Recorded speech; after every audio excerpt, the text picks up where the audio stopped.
Hola, saludos. Mi nombre es Astrid Cordero y hoy te voy a hablar sobre la geografía, el capitalismo mercantil y las formas de explotación de la mano de obra. ¿Sabías que durante la época del capitalismo mercantil, la expansión de las rutas comerciales y la búsqueda de recursos llevó a la explotación de millones de personas en diferentes partes del mundo? Hoy exploraremos cómo la geografía influyó en este proceso y las distintas formas en que se explotó la mano de obra para impulsar este sistema económico. La expansión del capitalismo mercantil estuvo marcada por la explotación sistemática de las poblaciones indígenas y la trata de esclavos africanos. ¿De qué manera la geografía facilitó o dificultó esas formas de explotación y cuáles fueron sus impactos a largo plazo en las sociedades involucradas? ¿En qué consistieron los mecanismos de explotación y esclavitud empleados en la América colonial? Dave nos menciona que la colonización descansó en la explotación de las comunidades indígenas y parcialmente desposeídas de la tierra y obligadas al trabajo forzado mediante el procedimiento como encomienda y la leva o mita. Podemos ver que los mecanismos de explotación y esclavitud empleados en América colonial fueron sistemas diseñados para aprovechar al máximo la mano de obra indígena y africana, con el fin de sostener la economía colonial y generar beneficios para las potencias europeas. Los tipos de explotación fueron la encomienda, que fue un sistema en que los colonizadores españoles recibían a indígenas encomendados por su protección y evangelización. Tenemos la mita, que se originó en los incas, adaptado por los españoles en regiones como el Alto de Perú, que hoy actualmente es Bolivia, donde los indígenas eran obligados a trabajar en minas y en proyectos de turnos rotativos. Tenemos lo que es la esclavitud africana, para suplir la escasez de mano de obra indígena y evitar el agotamiento de sus poblaciones, los colonizadores comenzaron a importar esclavos africanos. Y también tenemos lo que es el sistema de trabajo forzado y coercitivo, donde obligaban o forzaban a los indígenas y africanos a trabajos sometidos a duras condiciones, largas jornadas y escasas libertades. De acuerdo a las formas de explotación indígena, nos vamos a enfocar en el tema de la encomienda. La encomienda se concentró principalmente en las zonas de conquista española en el Caribe, en México, Centroamérica, la región andina y en algunas áreas de Brasil. Estas regiones fueron las principales áreas de extracción de recursos donde se establecieron los sistemas de explotación indígena. En la ubicación espacial tenemos la región del Caribe y las Antillas. Tras la llegada de Cristóbal Colón, las islas del Caribe como la Española, Puerto Rico, Cuba y Jamaica fueron algunas de las primeras zonas donde se implantaron el sistema de encomienda. Tenemos la región de América del Sur, principalmente en las áreas andinas y amazónicas. En América Central y México, la encomienda fue ampliamente utilizada tras la conquista de los aztecas. Los encomenderos recibieron tierras y comunidades indígenas para su explotación en tareas agrícolas, ganaderas y mineras, y en Norteamérica, aun con menor medida, algunos territorios del norte, como en partes de lo que hoy es Estados Unidos y Canadá, fueron, tuvieron formas de explotación indígena, aunque la encomienda en su forma más estructurada fue menos común allí. La encomienda se desarrolló principalmente entre los siglos XVI y XVII, siendo un sistema fundamental en los primeros siglos de la colonia española en América. Su uso se extendió desde los primeros años tras la conquista hasta las reformas del siglo XVIII, cuando empezó a desaparecer progresivamente. Tenemos aquí un mapa sobre las posesiones coloniales en América. Podemos ver que España tenía una gran parte, también Portugal, Inglaterra, Holanda, Francia y Rusia. Veremos la ubicación temporal. A principios del siglo XVI tenemos que es el inicio de la encomienda. La encomienda surge con la llegada de los españoles a América, tras la conquista de territorios como el Imperio Azteca en 1521 y el Imperio Inca en 1533. Durante los primeros años de la conquista, la encomienda se implementó como un sistema para organizar la explotación de recursos y la mano de obra indígena. La consolidación durante el siglo XVI. A lo largo del siglo XVI, la encomienda se convirtió en uno de los principales mecanismos de control social y económico en la conquista de las colonias españolas. Las reformas y cambios en el siglo XVII. Aunque en el siglo XVII la encomienda continuó siendo utilizada, empezaron a surgir críticas y reformas como las leyes de Indias, que buscaban limitar los abusos y regular la situación de los indígenas. Sin embargo, su presencia y uso persistieron durante el siglo XVII. El declive y reemplazo. En el siglo XVIII, hacia finales del siglo XVIII, la encomienda empezó a declinar debido a las reformas coloniales, cambios económicos y la creciente resistencia indígena. Fue reemplazada progresivamente por otros sistemas laborales como la hacienda y el trabajo forzado en las minas. Los tipos de trabajo forzados. A principios del siglo XVI al XVIII fueron en minería, agricultura, construcción, tareas domésticas y trabajos en haciendas. En todos estos casos, los indígenas sufrían explotación, jornadas extensas y condiciones peligrosas. Aquí podemos ver unas imágenes sobre lo que fue la agricultura, el servicio doméstico, la minería y la construcción. Aquí tenemos una pirámide sobre los actores principales que fueron los reyes, los monarcas, los inversores, los encomenderos, los criollos indígenas y africanos, esclavizados, comerciantes y traficantes, uno cada vez más debajo del otro.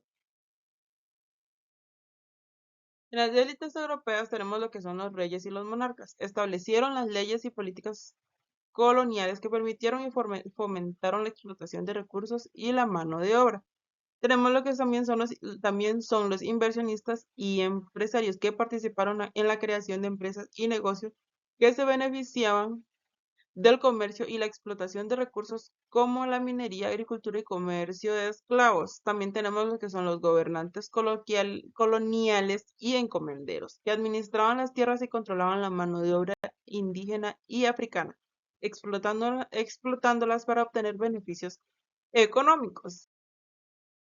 Las élites criollas y peninsulares. Los criollos eran personas de ascendencia europea nacidas en América, que aunque en un principio estaban sometidas a las decisiones de los peninsulares, con el tiempo adquirieron poder económico y político, participando en actividades comerciales y las explotaciones de recursos.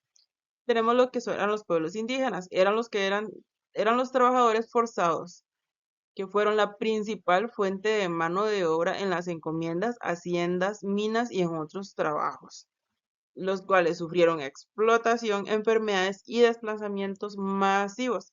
También tenemos los resistentes y rebeldes, que hubo un grupo de indígenas que se resistieron a la explotación a través de rebeliones. Los africanos esclavizados, traídos principalmente desde África, sustituyeron en gran medida a los indígenas en trabajos forzados. Fueron utilizados en las plantaciones de azúcar, minas y otros trabajos pesados. Los comerciantes de esclavos participaron en la captura, transporte y venta de africanos esclavizados, formando parte del comercio triangular que era Europa, África y América. Los comerciantes, comerciantes europeos y africanos, encargados del comercio de esclavos y recursos coloniales, generando grandes riquezas para las potencias coloniales y las élites locales. Las estrategias que utilizaron para someter a la población indígena fueron el uso de fuerza y la violencia, sistemas de trabajo forzados y encomienda, conversiones religiosas y control ideológico. También tenemos el establecimiento de instituciones y leyes que favorecían la explotación, el uso del terror y la coerción, y la disolución de las estructuras sociales indígenas. Dave en 1995 nos menciona que desde luego no faltaron voces que dudaron de la legitimidad de la trata negrera, pero carecieron de la debida resonancia y eco apenas hizo sentir sus afectos sobre la suerte del africano esclavizado. En realidad, los representantes de dicha corriente pusieron más énfasis en suavizar el tratamiento dado al esclavo que en combatir la ilegalidad de la esclavitud, de la que pocas veces dudaron. La esclavitud africana. y servicios domésticos. En el primer caso hablamos un poco sobre la explotación indígena y a continuación vamos a abarcarnos un poquito más en lo que serían los servicios domésticos. Tenemos que la esclavitud negrera en Hispanoamérica fue una solución económicamente efectiva que se dio frente a la falta de mano de obra nativa, primordialmente para el laboreo minero desde los inicios de la colonia. Aquí podemos ver parte de las rutas donde se exportaba lo que eran paños, esclavos, algodón, azúcar, café y tabaco. En la ubicación temporal tenemos que la trata transatlántica de esclavos ocurrió principalmente entre los siglos XVI y XIX. El auge de la esclavitud africana coincide con el desarrollo del capitalismo mercantil y la expansión colonial europea. También tenemos que en la espacial el origen es en África Occidental, donde los europeos capturaban y comerciaban con pueblos africanos. El destino era América, especialmente en regiones como el Caribe, Brasil, las colonias españolas y portuguesas, y las plantaciones de azúcar, cacao, algodón y otros productos. Los tipos de trabajos forzados a los que eran sometidos son los trabajos en plantaciones, que era la cosecha de azúcar, cacao, algodón y tabaco. También el trabajo en minas, que era la extracción de oro, plata y otros minerales, trabajos domésticos y en talleres, servicios en hogares europeos y producción artesanal. Tenemos también lo que es el trabajo forzado en obras públicas, lo que fue la construcción de carreteras, puentes y otras estructuras coloniales. Los esclavos africanos fueron obligados a realizar diversas tareas, incluyendo servicios domésticos. La mayoría de los esclavos africanos fueron destinados a realizar servicios domésticos como cocinar, limpiar, cuidar a los niños y realizar tareas de mantenimiento.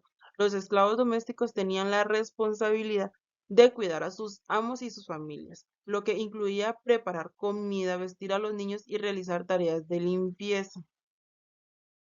Los actores involucrados en la esclavitud africana fueron los europeos, principalmente los británicos, los franceses y portugueses. Tenemos también los comerciantes. Los comerciantes europeos negociaban con los comerciantes africanos para obtener esclavos. También tenemos los amos. Los amos europeos compraban esclavos para utilizarlos en sus plantaciones y en sus hogares.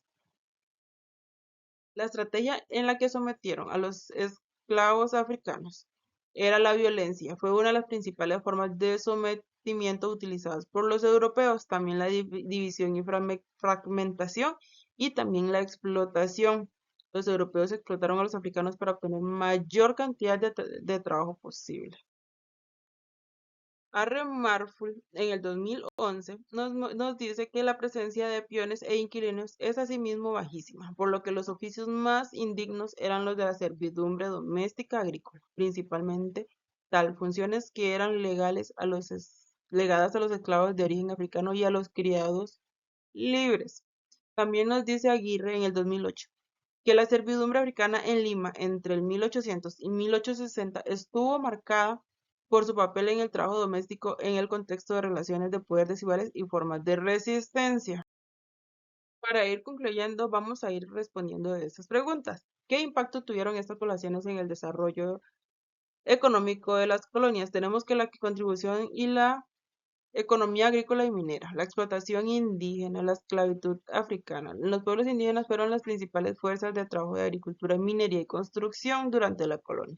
También tenemos que trabajaron en la minería de plata y oro, fundamentalmente para la economía colonial, especialmente en zonas como Potosí y en regiones de Perú. La mita, un sistema de trabajo forzado, obligaba a los indígenas a trabajar en condiciones extremas en las minas y en las tierras de patrones españoles. También tenemos que los esclavos africanos fueron utilizados para plantaciones de azúcar, algodón y otros cultivos comerciales, y su labor fue clave para la expansión de productos agrícolas y en el comercio internacional. El impulso a la economía urbana y comercial, el trabajo indígena y africano en ciudades, ambos grupos contribuyeron a la economía urbana, realizando tareas en talleres, mercados y construcción y servicios. Los esclavos africanos y los indígenas sirvieron en tareas domésticas y en pequeñas industrias, favoreciendo al fortalecimiento de las ciudades coloniales, el comercio y la circulación de bienes. La explotación de ambas poblaciones facilitó la producción y circulación de productos de exportación, consolidando el sistema colonial basado en la dependencia del trabajo forzado. y la acumulación de riqueza y consolidación del sistema colonial, que vemos que la explotación indígena y africana generó enormes ganancias para las élites coloniales, y igual la acumulación de capital en manos de los colonizadores. En el impacto social y desigual, las explotaciones sistemáticas reforzó la desigualdades sociales y raciales, creando una estructura jerárquica que favoreció a los colonizadores y oprimiendo a indígenas y africanos. La dependencia de trabajo forzado limitó el desarrollo de formas de producción más autónomas y sostenibles. Las transformaciones tras la independencia, esas formas de explotación modificaron, pero su impacto en las estructuras sociales y económicas persistió en las formas de dependencia y desigualdad. ¿Cómo se relaciona esto con las estructuras sociales basadas en raza implementadas por los colonizadores? La explotación indígena y africana estuvo en el centro de la construcción de las estructuras sociales basadas en la raza, que justificaron y sostuvieron las formas de explotación económica y territorial durante la colonia. Estas relaciones raciales y económicas se reforzaron en un sistema mercantilista que consolidó desigualdades sociales y raciales, con profundas persecuciones en la organización del territorio y en las formas de producción y trabajo. ¿Cuáles fueron las consecuencias a nivel humanitario? La destrucción de comunidades y culturas indígenas, tenemos el genocidio y pérdida de poblaciones indígenas, tenemos la deshumanización y sufrimiento de los esclavos africanos, tuvo un impacto en la salud y bienestar y herencias de desigualdad y discriminación. Eso es todo por el momento. Muchísimas gracias.